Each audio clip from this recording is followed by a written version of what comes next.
শেখ মুজিব পাকিস্তান থেকে আসার পরে 10 তারিখ আসলে 12 তারিখে তাজউদ্দিন সাহেবকে সরিয়ে দিয়ে উনি নিজেই প্রধানমন্ত্রী হয়ে গেলেন। আর আওয়ামী লীগ এই তাজউদ্দিন সাহেবের এই মূল্যায়ন কোনোদিন স্বীকার করে নাই, তাকে অবমূল্যায়ন করেছে। আমাদের এই মানচিত্র, আমাদের এই পতাকা, এটি হলো জিয়া রহমান এর সাথে উৎপ্রীত হয়ে গেল। তারা আত্মপ্রবোধ করে পরের পরবর্তী পর্যায়ে তারা ভারতে চলে যায়। সেদিন এদেশের 10 কোটি মানুষকে দিক নির্দেশনা দেওয়ার কোনো নেতা ছিলেন না।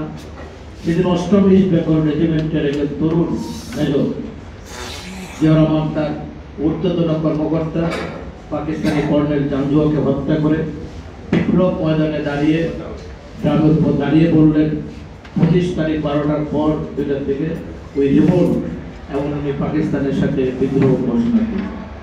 আবার পরবর্তী পর্যায়ে 27 তারিখ চট্টগ্রাম কালুরঘাট তার মতো দখল করে উনি মহান স্বাধীনতার ঘোষণা দিয়েছেন। এই ঘোষণার মধ্য দিয়ে বাংলাদেশের মুক্তিযুদ্ধ শুরু হয়েছে, মানুষ একটা দিক নির্দেশনা পেয়েছে। অতএব শহীদ প্রেসিডেন্ট জিয়া রহমান বাংলাদেশের জন্মলগ্ন থেকে এর সাথে ওতপ্রোতভাবে নয়, উনি এই ঘোষণার স্বাধীনতার ঘোষণার দাবিদার হচ্ছেন একমাত্র শহীদ প্রেসিডেন্ট জিয়া রহমান। এখানে আমি একটি কথা বলতে চাই, এর আগে এই ওনার স্বাধীনতা ঘোষণার পর বাংলাদেশের তৎকালীন ইস্ট বেঙ্গল রেজিমেন্টের বিভিন্ন ক্যান্টনমেন্ট অন্যান্য কর্মকর্তারাও সেদিন বিদ্রোহ ঘোষণা করে তারা জেনারেল ওসমানীকে দায়িত্ব দিয়ে সর্বাধিনায়ক করে বিভিন্নভাবে সেক্টর কমান্ডার হিসেবে তারা দায়িত্বভার গ্রহণ করে। টানা 7মবারের মতো বেস্ট টিস্যু পেপার ব্র্যান্ড হিসেবে স্বীকৃতি পেয়েছে বসুন্ধরা টিস্যু। জিয়া রহমান সাহেব জেড ফোর্স গঠন করেন এবং ওনার অধীনে অন্যান্য বাঙালি সৈনিকরা যোগ দেন।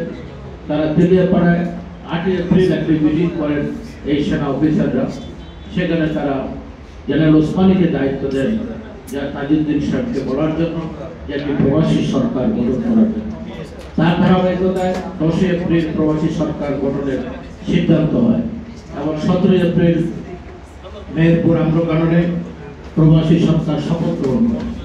তাজউদ্দিন সাহেব প্রধানমন্ত্রী হিসেবে শপথ গ্রহণ করেন, শহীদ নজরুল ইসলাম সাহেব অস্থায়ী রাষ্ট্রপতি হিসেবে শপথ গ্রহণ করেন, খন্দকার মোশতাক সাহেব পররাষ্ট্রমন্ত্রী হিসেবে শপথ গ্রহণ করেন এবং ক্যাপ্টেন মনসুর আলী অর্থমন্ত্রী হিসেবে শপথ গ্রহণ করেন। এই শপথের পর দেশি বিদেশি অনেক সাংবাদিক তাজউদ্দিন সাহেবকে জিজ্ঞাসা করলেন কিসের উপর ভিত্তি করে আপনারা আজকে সরকার গঠন করলেন, এর ভিত্তি কি? উনি একটি কথা উত্তর দিলেন, কেন আপনারা শোনেন নাই? আমাদের তরুণ মেজর জিয়া রহমান চট্টগ্রাম কালুরঘাট বেতার কেন্দ্র থেকে 27 তারিখে স্বাধীনতার ঘোষণা দিয়েছেন। সেই ঘোষণার ধারাবাহিকতায় আজকে আমরা প্রবাসী সরকার গঠন করেছি এবং প্রধানমন্ত্রী হিসেবে শপথ গ্রহণ করেছি। এই জন্যই শেখ মুজিব পাকিস্তান থেকে আসার পরে 10 তারিখ আসলে 12 তারিখে তাজউদ্দিন সাহেবকে সরিয়ে দিয়ে উনি নিজেই প্রধানমন্ত্রী হয়ে গেলেন। আর আওয়ামী লীগ এই তাজউদ্দিন সাহেবের এই মূল্যায়ন কোনোদিন স্বীকার করে নাই, তাকে অবমূল্যায়ন করেছে।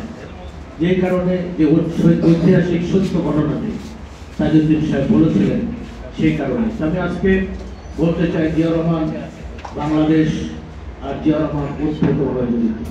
আমাদের এই মানচিত্র, আমাদের এই পতাকা, এটি হলো জিয়া রহমান এর সাথে উৎপীড়িত হয়ে জড়িত।